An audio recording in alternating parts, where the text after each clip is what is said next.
Episode 57 begins at the Treetop Kingdom. That's Willa, the leader of the warrior maidens. She did what she normally does, practicing her archery skills. And luckily, I'm not kidding when I said that she's very equipped with a bow and arrow set. But then suddenly Willa just heard the alarm going off. And you know what this means? Slide and his band of mutants are coming to attack. So there's Slide, the leader of the mutants, in the nosediver. But that's not all, because Voltman and Jackalman are in the flying machine, and Monkey is in the sky cutter. They too are heading their way.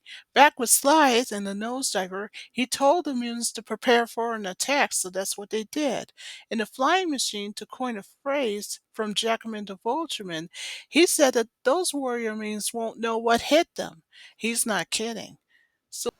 Oh, you're probably wondering why are the mutants attacking the Treetop Kingdom? Because according to Slide, the leader of the mutants, he told them that they had to capture the leader of the warrior mutants herself, Willa. And once that happens, according to Slide, that the Treetop Kingdom will be theirs. So that's what happened. So back with the warrior mutants, including Willa, their leader, and the mutants, they were attacking back and forth. The warrior mutants are going to defend the Treetop Kingdom, while the mutants are busy attacking it. So long story short, Willa had pleaded a case to ask a question to the mutants. Why don't you all just come down here and we'll see how brave we are? Well, the three vehicles went first, and the warrior mutants are preparing for an attack as well. So both of them are attacking back and forth with each other, both the warrior mutants and the mutants. Then, long story short, after the warrior maidens, including Willa, the leader, had failed to stop Voltman in the flying machine, and of course Voltman had succeeded in the attack, he pleaded a case to the warrior maidens to say that their arrows are no match for him. Long story short, back with Willa, after she ran out of arrows, she told her sister Nadia to stay behind while she takes care of the fire, and so Willa heads off. So, back with Willa, the first thing she did is she climbs up on the roof to try to get the fire out. Little didn't she know, she was soon approached by Jackalman of the mutants. So back with Jackalman, he pleaded a case to Willa to ask a question. What's the matter? Is it hot enough for you? So then Jackalman then has his turn to plead his case. Well, I'm taking you on a journey with me, he said. Well, we'll just see about that, Willa said. So what Willa did is that she throws the blanket all over Jackalman and then she ran off. Back with Willa, who ran off, she tries to get away from Jackalman's attack, and she did just that by first of all jumping up into the tree and then swings away. But bad news for Willa, what she doesn't even realize is that thanks to Jackalman, he cut the rope. And luckily for her, she landed on the ground intact. Back with Jackalman, and if things weren't bad enough, he approaches closer to Willa, the leader of the warrior maidens. Back with Nadia and the rest of the warrior maidens, they were continuing to attack the mutants, Slight the mutants leader, and Monkeyin. Well, good news that the two vehicles had managed to get away, but bad news for Willa, she's been later been captured by Jackalman, and he places her in the flying machine and joins up with Vultureman, who is also there. So unfortunately for Willa, bad news for her, she heads back to Castle Plunder in a flying machine with the mutants, Vultureman and Jackalman. Meanwhile, in the Castler's control room, so there's Lionel and Panther, who just saw and screamed that there's a problem at Treetop Kingdom. The warrior maidens are in trouble. So what Panther did, as suggested by Lionel, to enhance the screen so they could find out what's going on. So Panther did just that. And what the Thundercats, Panther and Lionel saw was unbelievable. The warrior maidens' homes were on fire. After learning about the fire at Treetop Kingdom, the Thundercats knew that there was no time to lose. So in the Thunder Tank, they head out to Treetop Kingdom. So meanwhile at the Treetop Kingdom, the warrior mutants are still attacking the mutants. Monkey and his Slide, the mutants leader. Now Nadia, who's Willa's sister, she had no idea that just moments ago Willa had been kidnapped thanks to Jackalman and Vultureman of the mutants, and they're at Castle Plondor. But then suddenly, Monkey and just told the mutants leader Slide that there's a thunder tank heading their way. So as the thunder tank was about to arrive on the scene, that's when Slide just told Monkey and we gotta get out of here. And so they ran off. So by the time that the thunder tank showed up, Lionel goes one on one with Slide, the mutants leader. So once he was taken care of thanks to the branch of the tree, Panthro, however, goes one on one with Monkey and other mutants. The long story short, after Panthro had had a battle with Monkey and Chitara and Tygra showed up. When Monkey knew he was surrounded, that's when Slide, the mutants leader, just let slip to Monkey that the reason why they're going back to Castle Plunder is because they got what they came for, Willa, the leader of the warrior maidens, and so they head off. Remember Willa's sister Nadia? She ran up to tell the Thundercats the bad news that thanks to the mutants, her sister Willa has been kidnapped. After learning the bad news, Chitara says, well, if my hunch is correct, Volterman and Jackalman must have taken her to Castle Plondor. So Panthro not only agrees with Chitara and that her hunch is correct, he suggested that some of them may stay behind at Treetop Kingdom in case that the mutants come back to attack. So Tygra suggested that he should go to Castle Plondor to rescue Willa.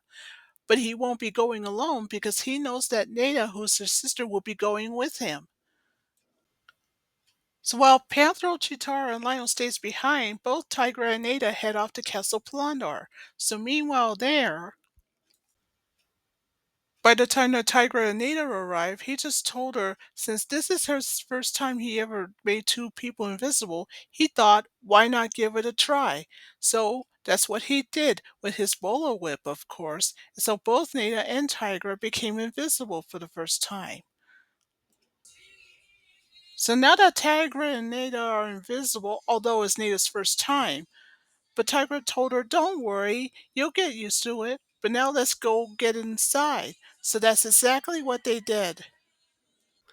So the first thing that Tygra and Nadia, now invisible, did was to knock on the door. Jacobin went ahead and answered the door. But when he opened it, he found it weird that there was nobody there. Or so he thought. But Jacqueline decided to think nothing of it and closed the door. But as soon as he did, something or someone moved the rock, and he almost tripped over it. Anyway, before Jacqueline could figure out what is going on, the next thing he sees was a talking skull that's talking to him, and he's telling him that he had imprisoned Willa and he must let her go and etc. So that's what Jacqueline did. So back with Willa, who was sitting in her cell. Now remember, she was captured earlier by the mutants. That was until Jackalman opens the door. Then suddenly Willa just heard the voice of her sister saying, we gotta get you out of here. So long story short, now that Jackalman's taken care of for now anyway, Willa makes her escape, but she's not alone because with her were Nadia and Tygra that were invisible. But on Willa's way out, that's when Slide just told Monkey and she's getting away. Well, according to Tygra, who's invisible, and along with Nadia, Willa's sister, let's not forget about her, they have a plan. Now, Tygra's plan was to pick up the mutants while she was running past them. So that was exactly what he did. He picked up Slide, the mutants leader, and Munkin while Willa runs past them. So now that that's finished, Tygra and Nadia decided to tie up both Slides and Munkin to make sure they don't get away. So long story short, after Slides and Monkey were all tied up, Native said, we gotta get out of here. And so that's what the three of them did. They all left the castle. So now that everybody left the castle, that's when Willa told Nada and Tigra to make themselves visible again. Good idea, Nada said. And so that's what Tigra did. So just like what Tigra did once before with himself and Nada, they are trying to get themselves visible again with Tigra's bolo whip. But unfortunately, nothing happened. So Willa asked Tigra a question of what's going on. Well, Tigra said he isn't sure of it, but he decided to try again, and so he did. But still nothing happened. Zip. Uh-oh, you know what this means. Tiger just told Willa the bad news because he had just used the bullet whip on both himself and Nadia, unless there is a solution. The Eye of Thundera, which was Lionel's sword. So until that solution comes in quick, this could mean bad news. Tygra and Willa's sister Nadia will be invisible forever. So back with the mutants, although we didn't see it, although it is confirmed that maybe Voltron must have untied Slides and Monkey, I can't say for sure. So Jacobin went first to speak in his case as he boarded the Skycutter. He says, "I'm telling you, I've been attacked." However, Voltman just dismissed Jacobin's claims of a ghost and said that this is your fault for letting her escape. Then Slide shows up in a nosediver. And then Slide has his turn to plead his case to the mutants. He says if we don't do something about it, we'll never recapture her again. And so the mutants left the castle. So meanwhile, back at Treetop Kingdom, good news for the Thundercats, all the fires have been put out. But now they're getting worried that Tygra and Nadia hasn't come back yet. Maybe they got into trouble, Panthro suggested.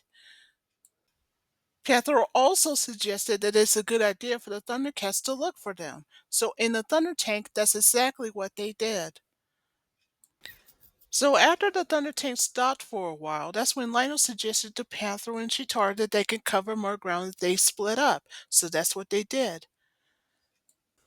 So Chitara, before heading off, she suggested that both Panthro and Lionel can meet her at Castle Plondor. So Chitara takes off first, and then Lionel, and then lastly Panthro in the Thunder Tank. So back with Voltron of the mutants. Now remember, he and his mutants had left the castle moments ago. And that's when he saw Willa, the leader of the warrior maidens. Now remember, she made her escape from Castle Plondor earlier. So he decided to attack her. So back with Willa, the leader of the warrior maidens, when she saw that the flying machine is in pursuit. But then after she saw him passing her by, Voltman that is, that's when Voltman pleaded his case to her to say, "Give it up, there's no way you can escape me." Remember Tiger who was invisible? He told Willa that he has a plan. He says, "Get Voltman to land the flying machine." And so she agrees. So what Willa did is that she pleaded her case to Voltman to say, "I'll never give myself up to you. You just have to come and get me." "All right," Voltman says, "it's your choice." So what he did is that he landed the flying machine. So what Voltman did next after he got out of the flying machine, but wait, something or someone just grabbed him from behind. It's Tygra, who's still invisible, and let's not forget Nadia, who's Willa's sister. She's still invisible too. Now back with Ultraman, he had no idea what's going on, and so he was lifted up again, but this time swung around and around and up in a tree. Now he doesn't know it yet, but the ones that are causing it were Tigra and Nadia, and they're still invisible. Well, now that Vultureman's taken care of, now here comes the bad news. Jackalman, Monkey, and Slife were on their way. So what's left for Tigra to do is to come up with another plan. So you're probably wondering what was Tiger's plan? Well, he told Nada why not give the mutants a surprise. So what he and Nada did, Tiger that is that they boarded a flying machine. So although Tiger said that wouldn't be a problem, so he took to it right away. So back with Monkey and Jackalman that were in the Skycutters, Monkey is letting Jackalman know that Volchman's on his way, or so he thought. That was until when the Skycutters went next to the flying machine. They not only found it weird that it was empty, but the flying machine itself is shooting at them. And Monkey just couldn't help but wonder what is going on here. Jackalman, however, doesn't have any idea what's going on either. So back with Slide, who's in the nosediver, he saw up above that a couple of Skycutters that has Monkey and Jackalman that is being attacked. What they thought was Voltman in a flying machine, but they had no idea, and neither did Slide. So when Slide wanted to know what is going on, Jackalman says that what seems to be Voltman is attacking them. So Slides, after hearing the bad news, told the mutants to bring Voltman down, but he had no idea, and neither did they, that someone else was in the flying machine and not Voltman, at least not yet. Long story short, Slides and the mutants continued to attack the flying machine, but they had no idea that the flying machine was empty, or so they thought, until they realized that someone else was flying it, but they had no idea who. So Jackalman of the Mutants had just claimed his case to say it's a ghost that's causing it, the same ghost that made Willa escape from the castle. So Slythe was the first to lose control in his nosediver, while the other two, Monkey and Jackalman, had lost control of their sky cutters. Long story short, back with Lionel, when he heard the sky cutters crashed, he rushed to the scene. Back with Jackalman and Monkey, who had crashed their sky cutters, but they're not the only ones because remember, Slythe had lost control of his nosediver. And when Lionel arrived on the scene, that's when the mutants started attacking him. So that's what happened. So, back with Lionel, he's now facing the mutants, Slythe the mutants' leader, and along with Jackalman and Monkeyan. And so the battle between him and the mutants just went on and on and on and on and on. So long story short, back with Lionel, who had levitated himself thanks to his sword power, he, as always, did what any good guy would do, project his Thundercat signal from his sword. So that's what he did. So the first one to see it is Panthro in the Thunder Tank, and next is Chitara. The last to see it was Tygra, who was in the flying machine, so all three of them were on their way. In the meantime, back with Lionel, he's still one-on-one with three of the mutants. Jackalman, Monkeyan, and Slide, the mutants' leader. At least that's what's going on until Voltman shows up later and he told the mutants, "You're never gonna beat Lionel that way." Then long story short, just when things are looking bad for Lionel, guess who decided to come to the rescue in the Thunder Tank? It's Panthro, and he's using water. So back with Lionel, who was saved by Panthro, he swung on top of the Thunder Tank. So long story short, while the mutants are busy attacking the Thundercats, they didn't even notice that Chitara who shows up and she's right behind them. Willa and Nadia, remember them? They've heard of fighting, so they went to investigate. So back with the mutants who are continuing their fight with the Thundercats, but then they heard a voice saying, "Hey mutants, you want me? Come and get me, if you can." That voice belongs to Willa, the leader of the warrior maidens. "Get her," Slice said, and so that's what the mutants did, or so they thought. Then out of nowhere, as Nada's turned to say to Jackalman, "I wouldn't be so sure," so what she did is that she picked him up and dropped him on the ground. The next mutant to be levitated and dropped is Vultureman, by Nada, of course. Now Slythe is all upset, and then that's when he saw a new era flying machine. Back with Jackalman, he saw that the flying machine is heading his way, and so are the mutants. He says, "It's a ghost! Let's get out of here!" But before Jackalman could go anywhere, he was grabbed by behind by Vultureman. But then Jackalman soon breaks free from Vultureman. So Vultureman shouted at the mutants, "Come back here!"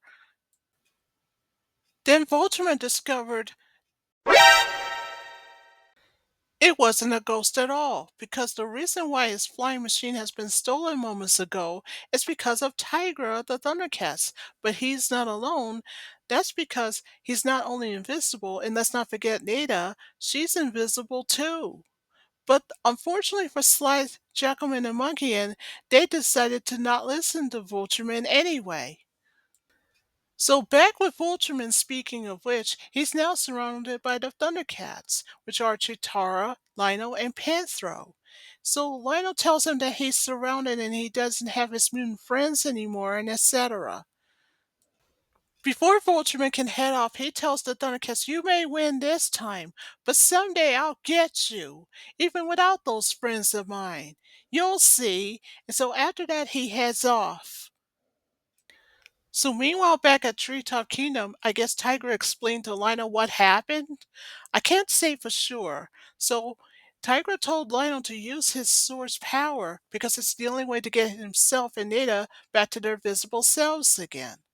So after Lionel had heard about it, so he thought, why not give it a try? And so he did. And so, good news, thanks to Lionel's sword power from the Sword of Omens, of course, both Tygra and Nadia, Willa's sister, are back to their visible selves again. So not only is Tygra as happy to see his friends again, but even better, Nadia is happy to see her sister Willa again, safe and sound. Thanks to him, Tygra that is. Later, Willa of the Warrior Marines had thanked the Thundercats for everything they did. Not only are the mutants are defeated, but also thanks to them, their homes will be rebuilt as good as new.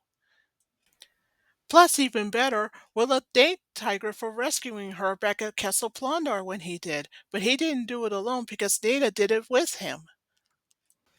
However, the credit belongs to Lionel because if it wasn't for him and the Sword of Omens, both Tygra and Nada could have been invisible forever, but luckily they didn't. So being curious, what Lionel wanted to know from Tygra, what's it like being invisible? Well, it was fun for a while, Tygra said, and in Nada's case, so did she, but they'd rather be seen rather than be invisible. So yes, both Tygra and Nada have learned their lesson that day. So that ends episode 57.